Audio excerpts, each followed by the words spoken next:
చేసే పరిష్కారము అనుదిన Bible study కార్యక్రమం ప్రేక్షకులందరికీ యేసుక్రీస్తు వారి సర్వశ్రేష్ఠ నామమున వందనాలు. ప్రభువునందు ప్రియ దేవుని బిడ్డలారా, నేటి దినము డాక్టర్ కారుపాటి శాంతిసాగర్ గారి ద్వారా బైబిల్ స్టడీలోని వాక్య ధ్యానమును ద్వితీయోపదేశ కాండము నుండి ధ్యానం చేసుకుందాము. మీరందరూ బైబిల్తోనూ నోట్బుక్తోనూ సిద్ధపడి ఉంటే డాక్టర్ కారుపాటి శాంతిసాగర్ గారు ప్రార్థన చేసి ఈ దినపు వాక్య పరిచర్య చేస్తారు. ప్రభువునందు ప్రియ దేవుని బిడ్డలారా, ఈ రాత్రి కాలపు వాక్య భాగం కొరకు సహకారాన్ని ఇస్తున్న కుటుంబం కవ్వగుంట వాస్తవ్యులు గుంటూరు సాంబశివరావు గారు, జ్యోతి గారు, తల్లిదండ్రులు అప్పారావు గారు, ధనలక్ష్మి గారు, కుమార్తె దివ్య, కుమారులు ఉదయ్ కుమార్, నవీన్ సహకారం ఇస్తున్నారు. ప్రతి సంవత్సరం ఇదే తేదీన గుంటూరు సాంబశివరావు గారు, జ్యోతి గారు, అప్పారావు, ధనలక్ష్మి గారు, దివ్య, ఉదయ్ కుమార్, నవీన్ గారు సహకారం ఇస్తూ ఉంటారు. ఈ కుటుంబాన్ని ప్రభు దీవించినట్లు ప్రార్థన చేద్దాం. ప్రార్థించుకుని వాక్య ధ్యానం ప్రారంభించుకుందాం. మమ్మను మిక్కిలిగా ప్రేమిస్తున్న మా ప్రియ పరలోకపు తండ్రి, మీ పరిశుద్ధ గణనామమునకు వందనాలు, స్తోత్రాలు. ఈ రాత్రి మీ పాదాల దగ్గర ప్రార్థన చేస్తున్నాను. మా ప్రేక్షకులను ఆశీర్వదించండి. గుంటూరు సాంబశివరావు గారిని, జ్యోతి గారిని, వారి కుటుంబ సభ్యులను దీవించండి. ప్రత్యేకంగా మంచి వాతావరణం అనుగ్రహించండి. ప్రభు పవర్ కట్ నుంచి ప్రజలకు విడుదలనివ్వండి. కావలసినటువంటి వనరులను ప్రభుత్వానికి సమకూర్చండి. ఈ రాత్రి ప్రత్యేకంగా మా ప్రేక్షకుల రక్షణ భాగ్యం కొరకు ప్రార్థిస్తున్నాము. కృప చూపండి. మా రక్షకుడైన యేసయ్య ద్వారా అడుగుచున్నాము తండ్రి, ఆమేన్.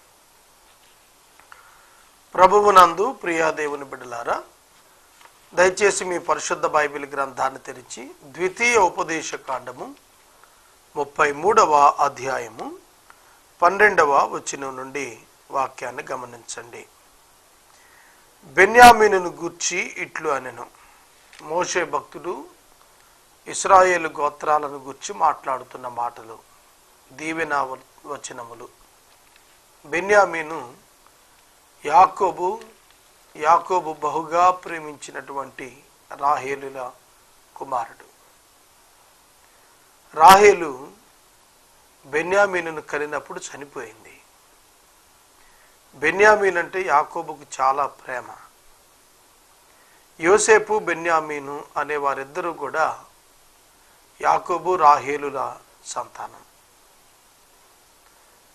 యాకోబు యోసేపును బహుగా ప్రేమించాడు. యోసేపు యాకోబుకు దూరం అయ్యాడు. బెన్యామీను యాకోబు దగ్గర చిన్నవాడిగా జీవిస్తూ వచ్చాడు. 12 కుమారులు ఆఖరివాడు బెన్యామీను. బెన్యామీనుని గురించి బైబిల్ గ్రంథంలో చాలా ప్రత్యేకతలే ఉన్నాయి. ఇశ్రాయేలీయుల యొక్క మొదటి రాజు సౌలు బెన్యామీను గోత్రికుడు. అలాగే పరిశుద్ధ బైబిల్ గ్రంథంలో క్రొత్త నిబంధనలో 13 పుస్తకాలు రాసినటువంటి పౌలు సౌలుగా ఉన్నప్పుడు అతడు కూడా బెన్యామీను గోత్రికుడే. అల్పగోత్రమైన ఆశీర్వదించబడిన గోత్రంగా దీన్ని మనం పరిగణిస్తాం. బెన్యామీనుని గురించి దేవుడు మోషే గారి ద్వారా పలికిస్తున్నవి అన్ని దీవెన వచనాలే. బెన్యామీను యెహోవాకు ప్రియుడు, లవ్డ్ బై గాడ్, దేవుని చేత ప్రేమించబడ్డాడు అని అర్థం. దానియేలును గురించి దానియేలు గ్రంథం, దానియేలు నీవు బహుప్రియుడువు అన్నారు. అంటే దానియేలు నీవు దేవుని చేత ప్రేమించబడ్డావు. ఎందుకు దేవుడు ప్రేమిస్తున్నాడు? మిగిలిన వారి కంటే ఒక ప్రత్యేకమైన వ్యక్తిగా బెన్యామీను పట్ల దేవుని ప్రేమ వచ్చింది. ఎందుకని? బెన్యామీను తన బాల్యంలోనే తల్లిని పోగొట్టుకున్నాడు. బాల్యం నుండి కూడా అతడు తల్లి ప్రేమను ఎరుగనివాడు. దేవుడు అతనిని ప్రత్యేకంగా ప్రేమించాడు. ఆయన యొద్ద అతడు సురక్షితంగా నివసిస్తాడన్నాడు. సేఫ్టీ. బెన్యామీనుకు దేవుడు భద్రతని, సురక్షతను వాగ్దానం చేశాడనమాట. దినమెల్లా దేవుడు అతనికి ఆశ్రయంగా ఉంటాడు. ఇది ఎంతో గొప్ప వాగ్దానం. దేవుడు మనకు ఆశ్రయం. ఆయన తోడు లేకపోతే మనం ఒక్క నిమిషం కూడా జీవించలేం. విశ్వాసులు దేవుని యొక్క సన్నిధిని అనుదినం అనుభవించాలి. విశ్వాసి దేవుడు లేకుండా జీవించలేడు. అది చాలా సులువుగా గుర్తింపదగినదే. దేవుడు తన భుజముల మధ్య అతన్ని నివసింపజేస్తాడంటే ఆపదలు రాకుండా దేవుడు అతన్ని కాపాడుతాడని రాసింది. దేవుడు ప్రేమించే వారి యొక్క భద్రత, దేవుడు ప్రేమించే వారికి ఆయన ఆశ్రయం, దేవుడు ప్రేమిస్తున్న వారికి క్షేమం విస్తరించడం ఈ వచనాల్లో మనకు తేటగా చెప్పబడుతుంది. ప్రియమైన దేవుని బిడ్డలారా, మనం దేవుని చేత ప్రేమించబడాలి అంటే రెండు విధాలు. ఒకటి, ప్రజలందరి పక్షంగా దేవుడు చూపించేటువంటి సాధారణ ప్రేమ. రెండు, విశ్వాసుల పట్ల, తనకు అనుకూలమైన వారి పట్ల, తన పట్ల విశ్వాసం ఉంచడంలో పరిపూర్ణతకు వచ్చిన వారి పట్ల దేవుడు చూపించే ప్రేమ ప్రత్యేకమైంది. రక్షించబడిన వారి పట్ల దేవుడు చూపేటువంటి ప్రేమ మరింత ప్రత్యేకమైంది. దేవుడు వారితో నివసిస్తాడు. దేవుడు వారి మధ్యన ఉంటాడు. వారికి దేవుడే భద్రతను ఇస్తాడు. యోసేపును గురించి రాస్తున్నాడు. ఆకాశ పరమార్థముల వలన, మంచు వలన, క్రింద కృంగి ఉన్న అగాధ జలము వలన, సూర్యుని వలన, కలుగు ఫలములోని శ్రేష్ఠ పదార్థముల వలన, చంద్రుడు పుట్టించు శ్రేష్ఠ పదార్థముల వలన, పురాతన పర్వతముల శ్రేష్ఠ పదార్థముల వలన, నిత్య పర్వతముల శ్రేష్ఠ పదార్థముల వలన, సంపూర్ణముగా ఫలించు భూమికి కలిగిన శ్రేష్ఠ పదార్థముల వలన యెహోవా అతని భూమిని దీవించును. చూడండి, యోసేపును గూర్చి మాట్లాడుతున్నప్పుడు ఎన్ని దీవెనలు అతని మీద వర్షింపజేస్తున్నాడు. Double portion of blessings. జ్యేష్ఠత్వం యొక్క దీవెన యోసేపు గారికి వచ్చింది. లెక్కెడతాను చూడండి.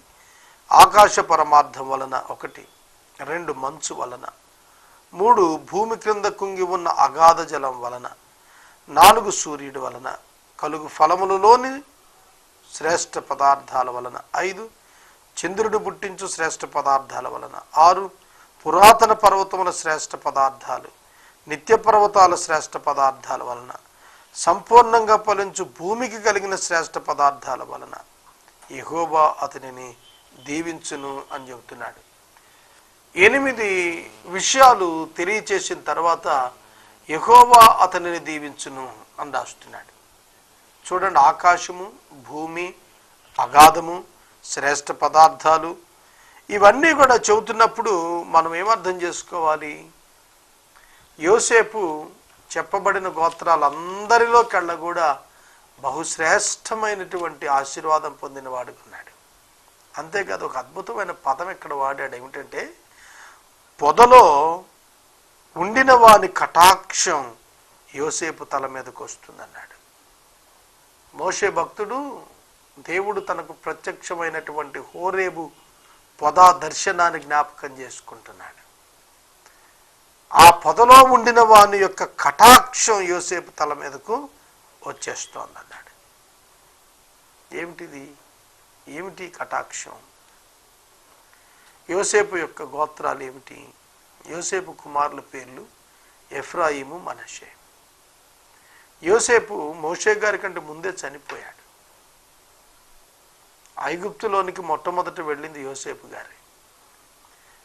ఐగుప్తులోంచి వచ్చిన తర్వాత 40 ఏళ్లకు రాస్తున్నాడు యోసేపును గురించి. ఎఫ్రాయిము, మనషేలు ఎలా దీవించబడతారో చెబుతున్నాడు. అంతేకాదు, కటాక్షం వారి మీదకు వస్తుందన్నాడు. ఎవరి కటాక్షం?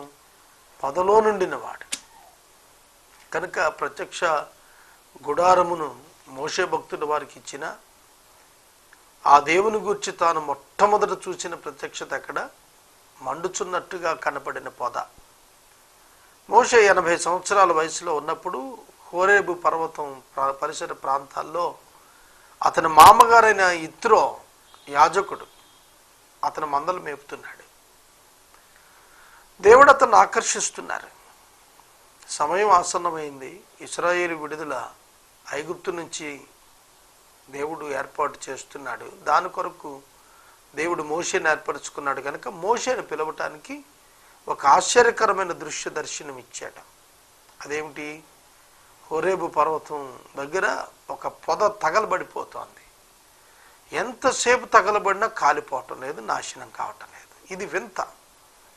నేను దగ్గరికి వెళ్ళి చూద్దాం అనుకుని దగ్గరికి వెళ్ళాడు. అక్కడ ఆ పొదలో నుండి శబ్దం వస్తుంది. ఆ పొదలో అగ్ని కనపడింది.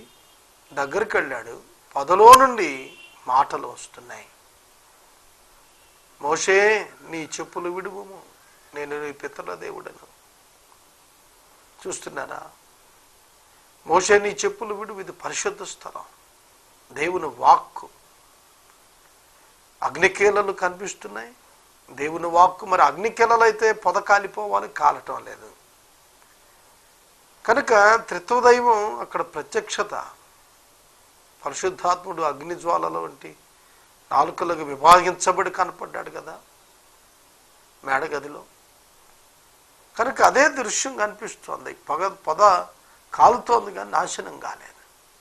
ఆ కాలుతున్న పొద లోపల నుండి శబ్దం. ప్రభువైన యేసుక్రీస్తు వారి వాక్యం ప్రత్యక్షత. అందుకని అన్నాడు, పొదలో ఉన్నవాడు అన్నాడు. పొదలో ఉండినవాడు యేసుక్రీస్తే. మోషేకు ప్రత్యక్షమై పిలిచిన వాడు ఎవరు? ప్రభువే. కనుక పొదలో నుండిన వాని కటాక్షం యోసేపు మీదకి వస్తుంది అన్నాడు. దేవుని ఆశీర్వాదాలు నీతిమంతుల మీదకు, వారి పిల్లల మీదకు వస్తాయి. ఇది వాస్తవం. ఎవడు నీతిమంతుడు? ప్రభువునందు విశ్వాసం ఉంచిన వాడు నీతిమంతుడు. ప్రభువు కొరకు జీవించిన వాడే నీతిమంతుడిగా ఎంచబడుతున్నాడు. తన సహోదరులలో ప్రఖ్యాతి నొందిన వాని నడినెత్తి మీదకి అది వస్తుంది. అతని వృషభమునకు మొదట పుట్టిన దానికి ఘనత కలదు. అతని కొమ్ములు గురుపోతు కొమ్ములు, వాటి వలన అతడు భూమి అంతా వరకు జనులను త్రోసివేయును. ఎఫ్రాయిము యొక్క 10,000 మనుష్య యొక్క వేలును అలాగన అందరు. ఎఫ్రాయిము మనుష్యులు ఎఫ్రాయిమును దీవించాడు యాకోబు. మనుష్య కంటే దీవించబడతాడని చెప్పాడు. జెబులూనును గురించి ఇలా అంటున్నాడు, జెబులూను, నువ్వు బయలు వెళ్ళు స్థలం ముందు సంతోషించు. ఇషాకారు, నీ గుడారములందు సంతోషించు. వారి జనములను కొండకు పిలిచిరి, అక్కడ నీతి బలులు అర్పిస్తున్నారు. వారు సముద్రముల సమృద్ధిని, ఇసుకలో దాచబడిన రహస్య ద్రవ్యములను పీల్చుతారు. గాదును గుర్చి, కనానీయులను నశింపజేసిన వాడు. గాదును విశాలపరచువాడు స్తుతించబడును. గాదు ఆడుసింహం వలె పొంచి ఉండును. బాహువును నడునెత్తిని చీల్చివేయను. అతడు తన కొరకు మొదటి భాగం చూచుకొని, అక్కడ నాయకుని భాగం కాపాడబడిన. అతడి జనములోని ముఖ్యులతో కూడా వచ్చెను.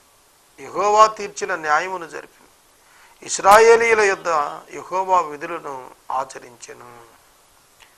గాదును గుర్చి అతడి విశాలతను దేవుడు ఏర్పాటు చేశాడని, అందున ఆయన స్తుతి నొందదగిన వాడని, యుద్ధవీరుడిగా గాదును పరిచయం చేశాడు. అతడు తన కొరకు మొదటి భాగం చూచుకుంటాడన్నాడు. అంటే లీడర్షిప్లో గాదును ఎక్స్ప్లెయిన్ చేస్తున్నాడు. అంతేకాదు అతడు జనములోని ముఖ్యులతో కూడా వచ్చాడు. అతని యొక్క ప్రాధాన్యత అధికం అవుతోందని చెబుతున్నాడు.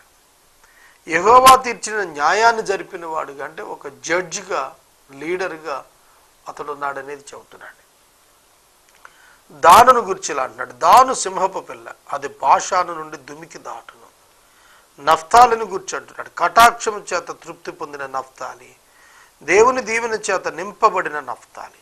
తృప్తి, దీవెన, ఈ రెండు మించి ఏముంది క్రైస్తవునికి కావాల్సింది? తృప్తి చాలా ప్రాముఖ్యమైనది. క్రైస్తవునికి తృప్తి కావాలి. తృప్తి కలిగి ఉండటం నేర్చుకున్నానన్నాడు పౌలు గారు. తృప్తి చెంది ఉండుట దేనిని కోరకుండా ఉండు స్థితిని తెలియజేస్తుంది. ఆహారం చేత తృప్తి పొందితే ఇక ఆహారం కోరం. డబ్బు విషయంలో తృప్తి చెందితే ఇక అదనపు డబ్బు కోరం. సౌఖ్యం విషయంలో తృప్తి చెందితే అదనపు సౌఖ్యం కోరం. ఇది మంచి వేసవి కాలం. ప్రతివారు కూడా ఎయిర్ కండిషన్ ఉంటే బాగుంది అనుకుంటారు. ఆ స్థితి లేని వారు కూలర్ అన్నా ఉండాలనుకుంటారు. ఆ స్థితి లేని వారు ఫ్యాన్ ఉంటే బాగుండు అనుకుంటాడు. ఫ్యాన్ కూడా లేనటువంటి వాడు విసనకర్ర ఉంటే చాలనుకుంటాడు. విసనకర్ర కూడా దొరకని వారు ఒక పేపర్తోనూ దేనితో అడ్జస్ట్ అవుతాడు. అది కూడా లేదనుకుంటే చల్లటి గాలి వస్తే చాలనుకుంటాడు. అంటే మానవుడు తృప్తి చెందటం అనేది చాలా ప్రాముఖ్యం. తాను కలిగి ఉన్న దానితో తృప్తి చెందటం నేర్చుకోవటం క్రైస్తవుని యొక్క విధి. దేవుడిచ్చిన దాంతో తృప్తి చెందటం అనేది విశ్వాసికి చాలా మంచి సూచన. తర్వాత ఆషేరుని గురించి, ఆషేరు తన సహోదరుల కంటే ఎక్కువగా ఆశీర్వదించబడతాడు. అతడు తన సహోదరుల కంటే కటాక్షం పొందుతాడు. తన పాదములను తైలములో ముంచుకుంటాడు. నీ కమ్ములు ఇనపవి ఇత్తడివి అయి ఉంటాయి. నీ బ్రతుకు దినములలో నీకు విశ్రాంతి కలుగుతుంది. ఇశ్రాయేలీయులకు చాలా దీవెనలు వాగ్దానం చేయబడ్డాయి. విశ్రాంతి వాగ్దానం చేయబడింది ఆషేరు గోత్రానికి. కేవలం విశ్రాంతి మాత్రమే కాదు, అతను పాదములు తైలములో ముంచుకుంటాడు. అంటే అది చాలా నెమ్మదినిచ్చే స్థితి అన్నమాట. కటాక్షం పొందుతాడట, ఆశీర్వాదం పొందుతాడు. ఇనుము ఇత్తడి వంటివిగా ఉంటాయి అన్నాడు. ఇనుము ఇత్తడివి అంటే ఇనుము ఇత్తడి రెండు కూడా బలాన్ని సూచిస్తున్నాయి. కనుక ఈశ్వరును దేవుని పోలిన వాడు ఎవడును లేడు. ఆయన నీకు సహాయం చేయుటకు ఆకాశవాహనుడై వస్తాడు, మహోన్నతుడై మేఘవాహనుడు అవుతాడు. ఈశ్వరును అంటే ఇజ్రాయేల్ 12 గోత్రాలను. మీకు దేవుడు ఉన్నాడు కనుక దేవుని పోలిన వాడు ఎవడూ లేడు. మీ దేవుని పోలిన వాడు ఎవడు లేడని జ్ఞాపకం చేస్తున్నాడు. మీ దేవుని పోలిన వాడు ఎవడు లేడు. నిజమే, యెహోవాను పోలిన వాడు ఎక్కడున్నాడు? యేసును పోలిన వాడు ఎక్కడుంటాడు? లేడు. ఆయనను పోలి ఉండుట మానవులకు దేవుడు మొట్టమొదటిగా అనుగ్రహించిన భాగ్యం. దాన్ని పోగొట్టుకున్నారు మానవులు. ఆయన పోలిక, ఆయన స్వారూప్యం, ఆ రెండూ ఇచ్చాడు దేవుడు ఆది మానవునికి. పాపం చేసి పోగొట్టుకున్నాడు. అంతేకాదు, దేవుడు తన గుణలక్షణాల్లో ఇవ్వలేనివి కొన్ని ఉన్నాయి. వాటి విషయంలో చెబుతున్నాడు. సర్వజ్ఞానం, సర్వశక్తి, సర్వవ్యాపకత్వం, ఇట్లాంటి గుణలక్షణాలు ఆయన మాత్రమే కలుగున్నాడు. అవి పోలిన వాడెవడు? వాటిని కలుగున్న ఇంకొకడు ఎవడు లేడు. ఆయన కాక ఉన్నది ఏది కూడా ఆయన లేకుండా కలగలేదు. ఆయన ఆది అంతాలు లేనివాడు, ఆయనకు ప్రారంభం లేదు, ఆయన ఉన్నవాడు. కనుక ఆయన ఉన్నవాడు కనుక మనం అర్థం చేసుకోవాలి, ఆయనను పోలిన వాడు ఇంకొకడు లేడు. ఆయనే సమస్త సృష్టికి మూలమైనటువంటి వాడు. కనుక సృష్టి ఆయన చేత నిర్మించబడింది కనుక ఆయన ఎలా పోలుంటుంది? ఆయనకు పోలిక ఏమిటి? సృష్టికి సృష్టికర్తకి పోలిక ఎక్కడది? పోలిక ఉండదు. సృష్టికర్త ఏమనుకుంటే దాన్ని చేస్తాడు, అదే సృష్టి అవుతుంది. కనుక సృష్టిని సృష్టికర్తగా మలచలేం. కనుక సృష్టికర్త వేరు, సృష్టి వేరు. కనుక ఆయన పోలినవాడు ఎవడు లేడు. శాశ్వతులైన దేవుడు నీకు నివాస స్థలం, నిత్యముగా ఉండు బాహువులు నీ క్రింద ఉండును. ఆయన నీ ఎదుటి నుండి శత్రువును వెళ్ళగొట్టి నశింపచేయును. శాశ్వతుడైనటువంటి దేవుడు అంటే మార్పు లేనటువంటి వాడు, ఎప్పుడు ఉండేవాడు. ఆయనకు అంతం లేదు, ఆయనకు ఆది లేదు, ఆయన అనువాడు ఉన్నవాడు. అటువంటి దేవుడట నివాస స్థలంగా ఉంటాడట విశ్వాసులకు. నిత్యముగా ఉండే బాహువులు ఇజ్రాయేలు క్రింద ఉంటాయి. ఆయన నీ ఎదుటి నీ శత్రువును వెళ్ళగొట్టేస్తాడు, నశింపజేస్తాడు. వెళ్ళగొట్టడం ఒక ప్రక్రియ, నశింప చేయటం రెండవ ప్రక్రియ. రెండు క్రియలు కూడా దేవుడే చేస్తాడు. ఇజ్రాయేలు నిర్భయంగా నివసిస్తాడు. యాకోబు ఊట ప్రత్యేకించబడుతుంది. అతడు ధాన్య ద్రాక్షారసములు గల దేశంలో ఉంటాడు. అతనిపై ఆకాశము మంచును కురిపిస్తుంది. అతనిపై ఆకాశము మంచును కురిపిస్తుంది. ఈ వచనాలు చాలా ఉన్నతమైనటువంటి వచనాలు. ఇవి దీవెన వచనాలు. ఇశ్రాయేలు నిర్భయంగా జీవిస్తాడన్నాడు. భయము, నిర్భయము. భయానికి వ్యతిరేక పదం నిర్భయం. నిర్భయంగా ఉండటం అంటే ఏమిటి? భయం లేకుండా జీవించటం అంటే ఏమిటి? ఎందుకు భయం ఉండదు? ఇశ్రాయేలీల చరిత్ర ఇశ్రాయేలీలకు భయం ఉండదనేది తెలియచేసింది. యెరికో కోట గోడలు చాలా పెద్దవి, వాటిని చీల్చుకున్న లోపలకు పోవాలి. దేవుడు వారికి యెహోషువ నాయకత్వంలో ఇచ్చిన ఆదేశం వారు పాటించారు. 6 రోజులు 6 పర్యాయాలు, 7వ రోజున 7 పర్యాయాలు యెరికో కోట గోడల మీద మార్చింగ్ చేశారు. వాళ్ళు ఒక్క దెబ్బకు కూలిపోయాయి. వారికి ఇంకెందుకు భయం? శత్రువులను దేవుడే తమ ప్రమేయం లేకుండా నాశనం చేసేస్తున్నాడు. గిద్యోను కాలంలో చాలా అద్భుతమైన విజయాలు దేవుడు ఇశ్రాయేలీయులకు ఇచ్చాడు. చాలా సులభంగా మట్టి కుండల చేత శత్రువులు భయపడి, మట్టి కుండలు పగలగొట్టడం చేతనే శత్రువులు అర్ధరాత్రి పూట వారిని వారు చంపుకున్నారు. యెహోషాపాతు కాలంలో శత్రువులు వారిని వారిని చంపేసుకున్నాడు.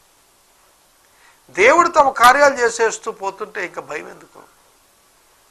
దేవుడు తన ప్రజలను తప్పించేస్తాడు, తన ప్రజలను రక్షిస్తాడు. అందుకే నేను షడ్రక్ మేషక్ అబేద్నెగో అగ్నిగుండానికి భయపడలేదు, నిర్భయంగా ఉన్నారు. దానియేలు సింహాల గుహకు భయపడలేదు, నిర్భయంగా ఉన్నాడు. కనుక నిర్భయంగా ఉంటారు, నివసిస్తారు ఇశ్రాయేలీయులు. ఎందుకని? వాగ్దానాలు ఉన్నాయి వాళ్ళకి. 91వ సంకీర్తనలో కుడి పక్కన 1000 మంది పడిన, ఎడమ పక్కన 10,000 మంది కూలినా అపాయము నీ యొద్దకు రాదు. నీవు చూస్తూ ఉండగా, కనులార చూస్తుండగా భక్తిహీనులకు ప్రతిఫలం కలుగుతుంది అన్నాడు. 121వ సంకీర్తనలో ఇశ్రాయేలీయులను కాపాడువాడు కునుకుడు నిద్రపోడు అన్నాడు. మిమ్మల్ని ముట్టినవాడు నా కనుగుడ్డు ముట్టినట్టే అన్నాడు. మిమ్మల్ని నా అరచేతిలో చెక్కుకున్నానని చెప్పాడు వాళ్ళకి. ఇక వారికి భయం ఏంటి? అంతకంటే గొప్ప వాగ్దానాలు క్రైస్తవులకు ఇచ్చాడు. అయినా క్రైస్తవులు పిరికివారిగానే ఉంటున్నాం మనం. అన్నింటా భయమే మనకు. భయానికి కారణం అవిశ్వాసమే, అపనమ్మకమే. ఇశ్రాయేల్ అంటే విశ్వాసి నిర్భయంగా ఉంటాడు, అవిశ్వాసి భయపడుతుంటాడు. ప్రియ దేవుని బిడ్డలారా, మనం భయం లేని వారుగా జీవించాలి. అంటే ఏమిటో తెలిసిన భయం లేని వారంటే దేవుని భయం కలిగి ఉండాలి, పెద్దల పట్ల భయభక్తులు కలిగి ఉండాలి. ఆ భయాన్ని గురించి కాదు చెప్పింది ఇక్కడ. ఏదైతే మనలను ఏదో చేసేస్తోంది అనే భయం వస్తుందో దాని నుంచి విడుదల కావాలి. కనుక మనం అర్థం చేసుకుందాం, నిర్భయులంగా మనం జీవించడానికి దేవుడు ఏర్పాటు చేశాడు. మరణం అంటే క్రైస్తవుని భయపడక్కర్లేదు. శారీరక శ్రమలు వచ్చినప్పుడు విశ్వాసికి తెగింపును పరిశుద్ధాత్ముడే ఇస్తాడు. ఎంత ప్రపంచం ఏకమై ఒక విశ్వాసం మీదకి వచ్చినా అది జయించలేదు. ఎందుకంటే దేవుడు అతని పక్షం ఉంటాడు. దేవుడు ఎవరి పక్షంగా ఉంటే వారిదే విజయం. లోకమంతా ఒకటైనా ఒక్క దేవుణ్ణి కలుగుంటే చాలు, వారి జీవితాలు శ్రేష్టమైన వ్యత్యాసాన్ని లోకం చూడగలుగుతుంది. కనుక విశ్వాసి దేనికి భయపడక్కర్లేదు. విశ్వాసి మనుషుల బలంతో బ్రతకడు, విశ్వాసి దేవుని భయంతో బ్రతుకుతాడు, దేవుని బలంపై ఆధారపడతాడు. కనుక మనం దేవుని శక్తి పైన మనం ఆధారపడిన వాళ్ళు ఉన్నప్పుడే మనం నిర్భయంగా జీవిస్తాం. యాకోబు ఓట ప్రత్యేకించబడుతుంది అన్నాడు. అతడు ధాన్య ద్రాక్షారసములు గల దేశంలో ఉంటాడు. అతని పైన ఆకాశం మంచును కురిపిస్తుంది. ఆకాశం మంచును కురిపిస్తుంది. చూస్తున్నారా? ఆకాశం మంచును కురిపించడం అనేది దీవెనను సూచిస్తోంది. ధాన్య ద్రాక్షారసములు గల దేశంలో సమృద్ధిని సూచిస్తోంది. ధాన్యం ఉంది అంటే దేశంలో కరువు లేదని అర్థం. ద్రాక్షారసం ఉంది అంటే ఆనందం ఉంది, సంతోషం ఉంది అని అర్థం. ప్రభావం ఉన్నటువంటి దేశం అని అర్థం. కానా ఊరిలో ద్రాక్షారసం అయిపోయింది. ఆ కొరత కుటుంబాన్ని కలత చెందే పరిస్థితి. అంటే కలతలు లేని స్థితిలో ఇజ్రాయేల్ ఉంటుందన్నాడు. కరువు లేని స్థితిలో దేశంలో నివాసం ఉంటాడన్నాడు. ఆకాశము నుండి మంచు అనేది బైబిల్ గ్రంథంలో పరిశుద్ధాత్మను సూచిస్తుంది. ఆకాశము నుండి మంచు అనేటువంటిది ఆయన అభిషేకాన్ని సూచిస్తుంది. ప్రత్యేకమైన దీవెన ఇజ్రాయేలీలు అనుభవిస్తారని చెబుతున్నాడు. రేపటి వాక్య ధ్యానంలో 29వ వచనం చెప్పిన తర్వాత 34వ అధ్యాయం నేను రేపు ముగిస్తాను. ఇప్పటికీ మనం ద్వితీయ ఉపదేశకాండం ప్రారంభించుకున్నటువంటి దినము 29 ఫిబ్రవరి. ఇప్పుడు మనం మార్చి 30కి వచ్చాం. అంటే 3 మాసాలు, 90 దినాలు. రేపటికి 90 దినాలు. 34 అధ్యాయాలు ధ్యానించడానికి 90 దినాలు టైం తీసుకున్నాం. కనుక ఎపిసోడ్ సహకారాలు మనకు కావాలి. మినిస్ట్రీ సెల్ఫ్ సపోర్ట్ కావాలి. ఆర్థికంగా చాలా అవసరతలు ఉన్నాయి. ప్రభు తీర్చేట్టు ప్రార్థన చేయండి. అలాగే కవ్వగుంట వాస్తవ్యులు గుంటూరు సాంబశివరావు గారు, జ్యోతి గారు, అప్పారావు గారు, ధనలక్ష్మి గారు, దివ్య గారు, ఉదయ్ కుమార్, నవీన్ గారు ఈ దినం ఎపిసోడ్కు సహకారం అందిస్తూ ఉన్నారు. ఈ కుటుంబాన్ని ప్రభు దీవించాలని మనము ఇంతవరకు డాక్టర్ కారుపాటి శ్యామ్ సాగర్ గారి ద్వారా బైబిల్ స్టడీలోని వాక్య ధ్యానమును ద్వితీయోపదేశ కాండము నుండి ధ్యానం చేసుకున్నాము. ఈ కార్యక్రమం ద్వారా మీరు పొందుకున్న ఆత్మీయ మేలులు ఒక ఉత్తరం ద్వారా మాకు తెలియచేయండి. మీ ప్రార్థనా మనవులు మాకు తెలియచేస్తే ఏసే పరిష్కారం కార్యాలయంలో ఏర్పాటు చేసిన ప్రత్యేక ప్రార్థనా శిబిరంలో మీ కొరకు ప్రార్థిస్తాం. మీ కుటుంబ పక్షముగా ఒక ఎపిసోడ్ ప్రసారం చేయాలనుకున్నారు మాకు తెలియచేస్తే మా సిబ్బంది మీ గృహాలను దర్శిస్తారు. ముగింపు ప్రార్థన ఆశీర్వాదాలతో ఈ కార్యక్రమాన్ని ముగించుకుందాం. ప్రార్థన చేసుకుందాం. తలలు వంచండి. మమ్మను మిక్కిలుగా ప్రేమిస్తున్న మా ప్రభు మీకు వందనములు. పంచకాండాలు రేపటితో మేము ముగించబోతున్నాం. మోషే భక్తుని యొక్క దివ్యమైన రచనలు మేము ధ్యానించడానికి మీరు సహాయం చేశారు. ఈ రాత్రి ప్రత్యేకంగా గుంటూరు సాంబశివరావు గారిని, జ్యోతి గారిని, కుటుంబ సభ్యులను దీవించండి.